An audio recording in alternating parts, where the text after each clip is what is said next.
Hello, and welcome as we continue these little Bible studies, preparing for the second Sunday of Christmas, January 3rd, 2021. Today I want to share with you the Gospel reading for the Sunday, and also share some reflections that I've gathered for this week. And I will begin by reading the introduction to the Gospel according to St. John in the first chapter, verses 1 through 18, often called the prologue. John begins his Gospel with this prologue, a hymn to the Word through whom all things were created. This Word became flesh and brought grace and truth to the world. In the beginning was the Word, and the Word was with God, and the Word was God. He was in the beginning with God. All things came into being through him, and without him not one thing came into being. What has come into being in him was life, and the life was the light of all people. The light shines in the darkness, and the darkness did not overcome it. There was a man sent from God, whose name was John. He came as a witness to testify to the light, so that all might believe through him. He himself was not the light, but he came to testify to the light. The true light, which enlightens everyone, was coming into the world. He was in the world, and the world came into being through him, yet the world did not know him. He came to what was his own, and his own people did not accept him.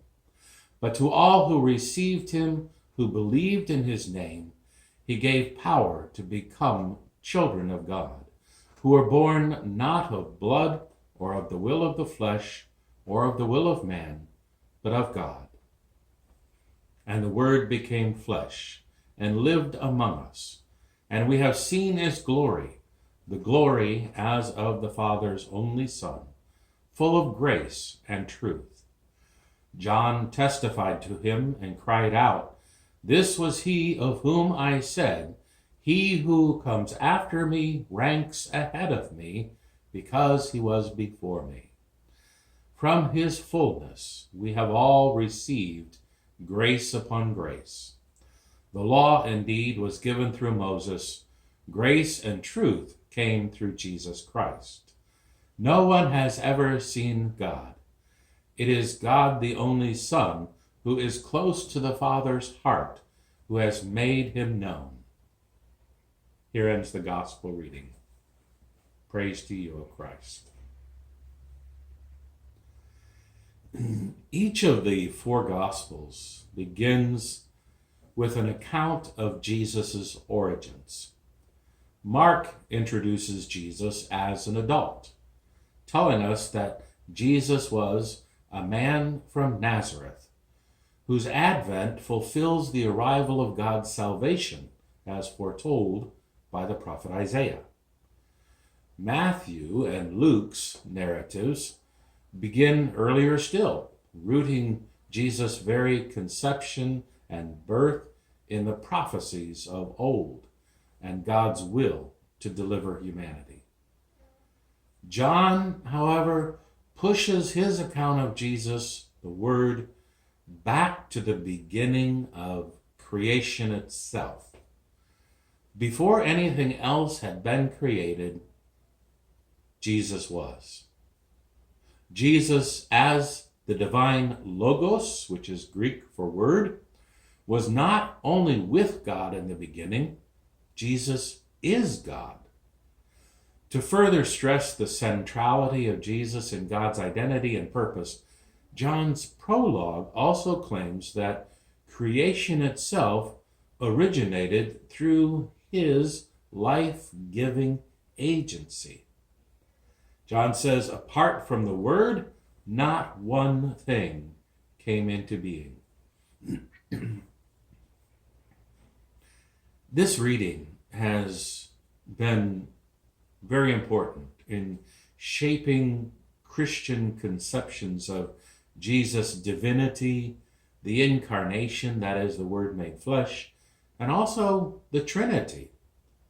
John's concern here is to emphasize Jesus' unmatched authority as one who comes from the Father.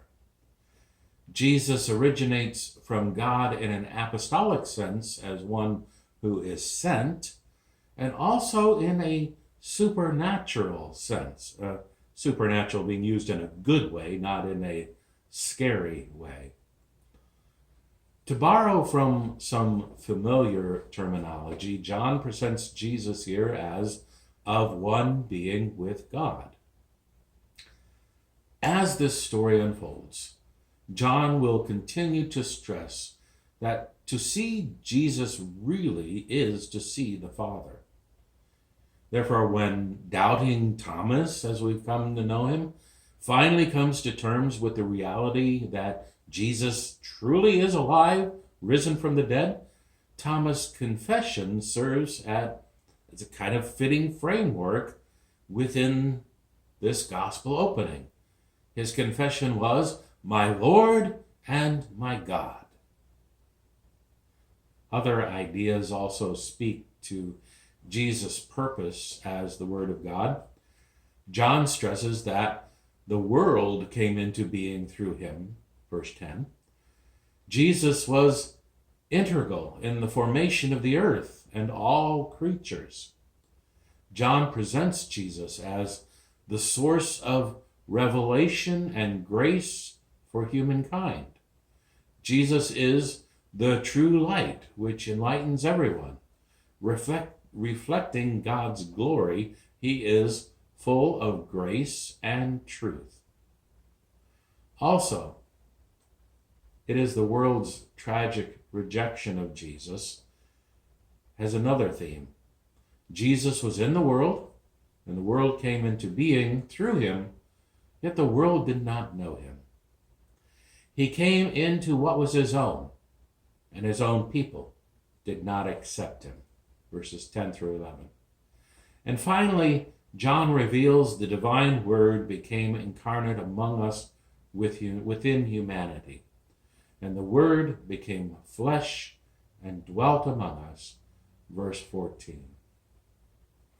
All of these themes that run through John's prologue are connected to the claims that John makes about why Jesus is sent from the Father into the world. In Jesus, the barrier between divine and human realms are breached to a degree as never before realized. In the Word, John claims, God's mercy and truth are now flowing in measures never possible before. John writes, "From his fullness we receive grace upon grace." This double use of the word just signifies an abundance beyond our imagination. Grace upon grace. In Jesus, knowledge of God, connection to God, far transcends the wisdom and the connection facilitated through the law. He writes, "The law indeed was given through Moses, grace and truth came through Jesus Christ." Verse 17. The scandal in John's story of Jesus is that the transcendent Word becomes so deeply enmeshed in our twisted earthly affairs that Jesus is even willing to endure the humiliation and the hatred that is embodied in the cross. The Word condescends to this, even embraces it, to enlighten all those who would receive Jesus. Jesus comes to his own and loses his life for them, that they too might become children of God. And like Jesus, close to the Father's heart. Why? You already know the verse. For God so loved the world. I just imagine you finishing that for me. Thank you again for joining me today as we prepare for the second Sunday of Christmas, January 3rd, 2021. I hope you're having a great day. Take care. God bless.